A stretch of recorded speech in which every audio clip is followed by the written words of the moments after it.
Hey, this is Chris with Winemaker TV, and if you like wine, if you like beer, you like cider, and you want to learn how to make it at home, this is the place for you. If you're new here, please hit the subscribe button and the little bell notification next to it so you'll get notified every time I come out with a new video. And today we'll be making blueberry wine, so stay tuned. Okay, go back over, this is take 2 on the ingredients because I messed the first one up.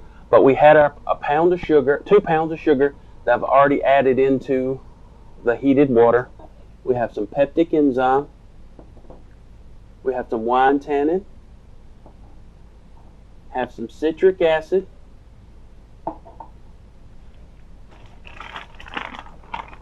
3 pounds of blueberries.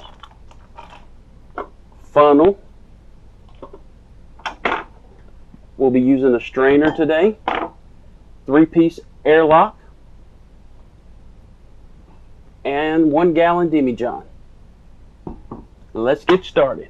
Okay, we got our gallon of water here. It's almost boiling, but it's right on the verge of boiling, but we don't want it to boil.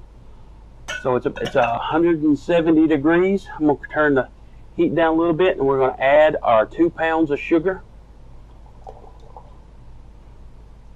We're going to mix that in. You don't have to be completely stirred up and incorporated right now because we're going to come back with some mashed up blueberries. And we'll add this in. The sugar added will give it a little bit of higher alcohol content that is common with wines. Alright, that should be good enough. And the next step is to crush up our blueberries. Okay, we've added some of our blueberries to our mixing bowl, and I'm going to use a potato masher. We're going to mash these up really well, just so it'll be easier to get the incorporate the juices from our blueberry. And I'm going to smash up this whole 3-pound bag, and I'm going to add in right now. I'm going to add in my white grape juice concentrate.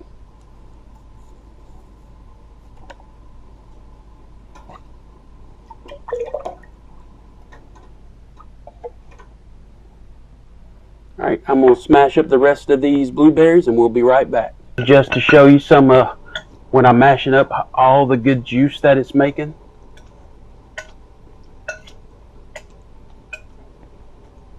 And then once that's good enough, I'm just going to add it right into my brew kettle.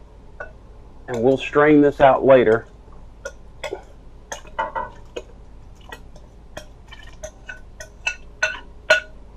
at that pretty purple color. So we're going to finish this up and we'll be right back. Alright, I got them all mashed up. And you can see the pretty color that we're going to have. And it'll get darker once this incorporates more. So we're going to let this sit in the heat, and I'm going to stir it for about 40 minutes, 30 to 40 minutes, and get all these flavors incorporated, all these sugars mixed in, and making us some great juice, which will turn out to be a great wine. So we're going to let this sit for 40 minutes, and we'll be right back. Okay, while that's still incorporating and heating up, I'm going ahead and add the this is going to be some wine tannin. This is 1/8 of a teaspoon of wine tannin. That'll give it a little mouth feel. So 1/8 of a teaspoon of that. We're going with a 1/4 teaspoon, a heaping 1/4 teaspoon of peptic enzyme. That's to help clear it. And to boost the acid level, we're going to add a tablespoon of lemon juice. And I just got the stuff in the green jar, and that's all you need. So we're going to let, while this is still blueberry juice is still incorporating, we got that done. So we'll be right back when the okay, our blueberry juice is cooled down, and I have strained it. Now it's time to pitch the yeast. So I'm going to get a little air into it. So we'll put the top on it, and we'll shake it up a little bit to get some air in here. That'll get the yeast going.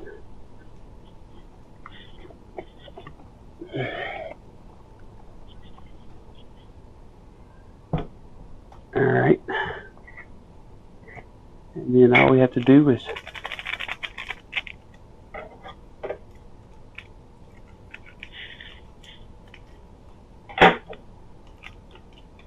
open up our packet of yeast and just pour it in.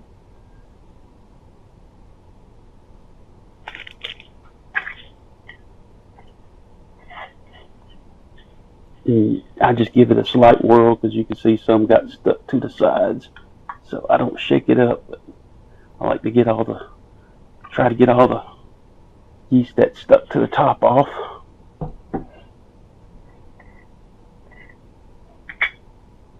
Okay, then we'll put our airlock on, and fermentation should start it in a day or so.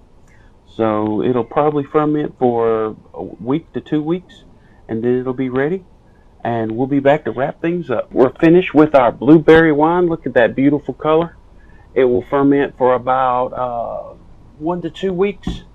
Then we can bottle it up and let it age for a while. Just usually be ready in about a month, but it's just basically a preference. So so you can just taste it every now and then, see how you like it, and drink it within a month. Really, a month and a half is what I usually wait. But if you want the ingredients, they'll be in the links will be in the description in the bottom. And if you like what you saw here, please hit the subscribe button and the bell, and please leave me a comment on what you're making or what you might want to see me make in the future, because your input is important to me. So this is Chris with Winemaker TV, and that's all there is today. It's time to go enjoy some wine.